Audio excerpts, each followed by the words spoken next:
Hey guys, once again, it's art time. But let's begin this with a little bit of question while we draw one of my favorite characters, Spider-Girl. And this is going to be an interesting topic to talk about. Way back in the day, if you haven't seen Spider-Girl, which is understandable, there was a whole entire story about Clone Saga. Most of us all know about Clone Saga, right? If you don't know, it was a series that was it was a saga within the Spider-Man series that was supposed to give Peter a child. MJ was pregnant, and they were going to go and grow up and have a daughter named May. Into the series, though, as we know from the 90s, everything went ballistic, crazy, insane, and they decided to scrap the idea by killing off the new Spider-Man, clone Ben Reilly, and murdering the child. Though DeFalco still fought for it and automatically was given the okay to let the child live, kidnapped by Norman Osborn, and then Peter was supposed to rescue it. At last minute, though, an editor pulled the rug from under them, saying, on second thought, no, don't make it the baby. Don't bring back the baby. So instead, they were forced to bring back Aunt May, even though there were heavy hints that the baby was alive. And then a What If was created by DeFalco way back in the day. That was about what if the baby did survive all this ordeal, and created a very popular story about Mayday Parker, the Spider-Girl. And it was a huge hit and developed and created a world called the MC2. And I think it was pretty popular because historically in Marvel, she is the longest running female superheroine to have her very own solo series. I believe it lasted longer than 10 years. That's a long time. And so that series went really well. Then it was successfully canceled. I say successfully because there's been a lot of issues. A lot of Spider-Girl fans do state that they were gunning for it from day one, that Marvel did not like it and wanted to kill it off. And I can understand that. I can understand that there was the high suspicion that they were trying to get rid of it, because obviously, I don't know, man, the Spider-Girl series kind of acknowledged that Peter should have a child, and that slightly killing her off in Clone Saga was a mistake. And in fact, because it lasted longer than 2007, obviously it also states that getting rid of the marriage was a mistake as well. So really trying to cancel that series now, weren't they? It does heavily seem to be. And it was finally canceled in 2010, wrapping up everything really nicely. Not the best ending, I have to say, but it was a pretty good run.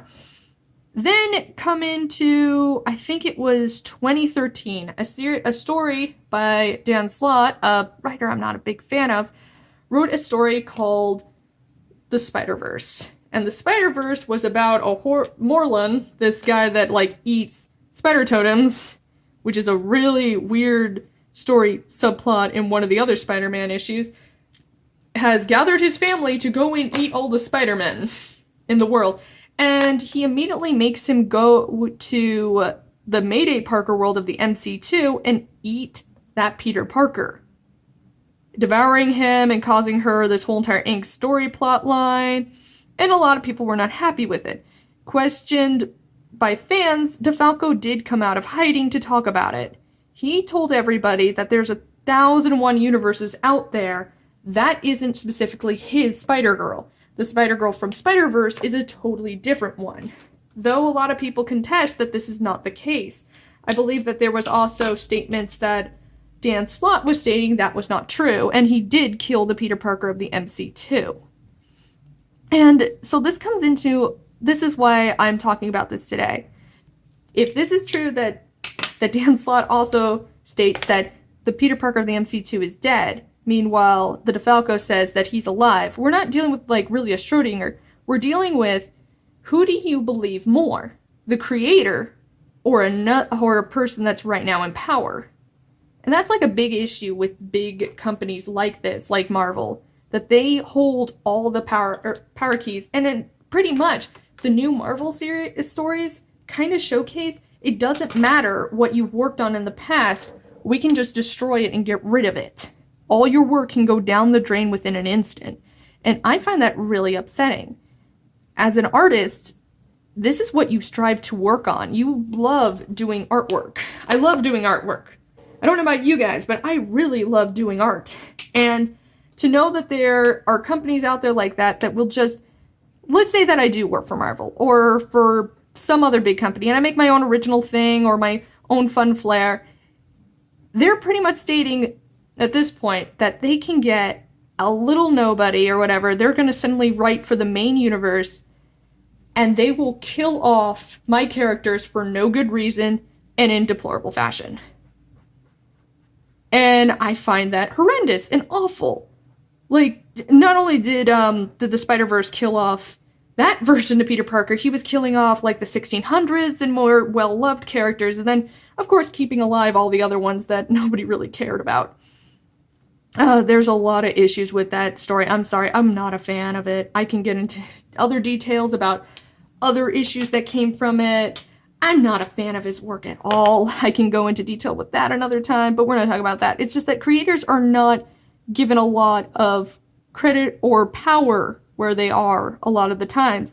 That people can use their stuff and just easily dispose of it into into the other series. Especially if your main universe, apparently you can just go and just do a hunting season on characters from other universes because it doesn't matter. So it would seem from this story, and it's just not cool. It's really awful to do. And specifically, this is also shown with the America Chavez character.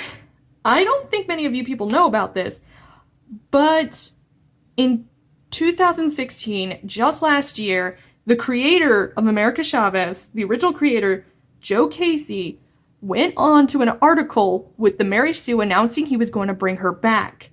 In 2017, he was going to release a comic in Image called All America Comics, and he was going to put in as the main character his own creation, America Chavez. Of course, she's owned by Marvel, so he was going to specifically change her name a little bit so he wouldn't get a lawsuit. Also, he would be able to get away with it because they weren't doing anything with the character at the time. Well, you know, a year goes by, nothing seems to show up, except Marvel mysteriously is making her now. They're now producing this character.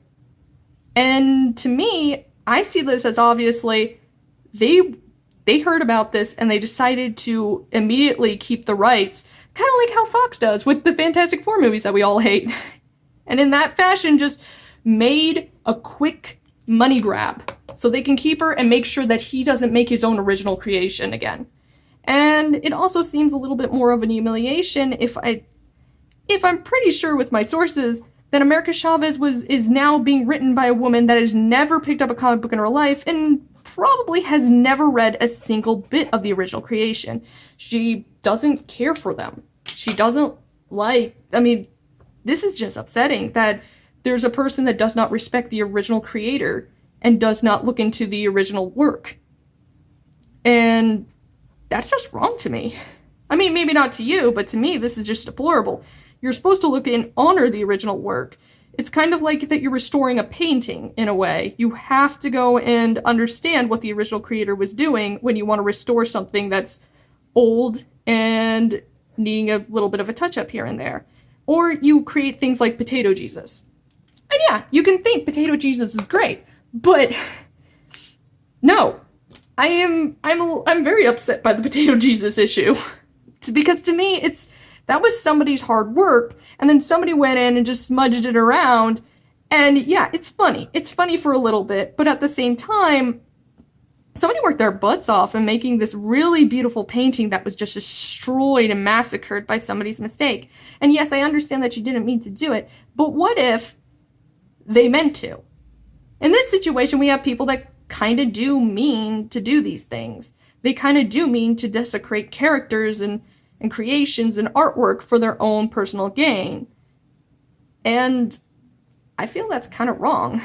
I feel that's wrong that you're going to go and take somebody else's creation and just kind of spit on it, just smearing all this paint around till you make it into a mockery of what it originally was and be like, haha, now it's funny. No, it's not. This is awful.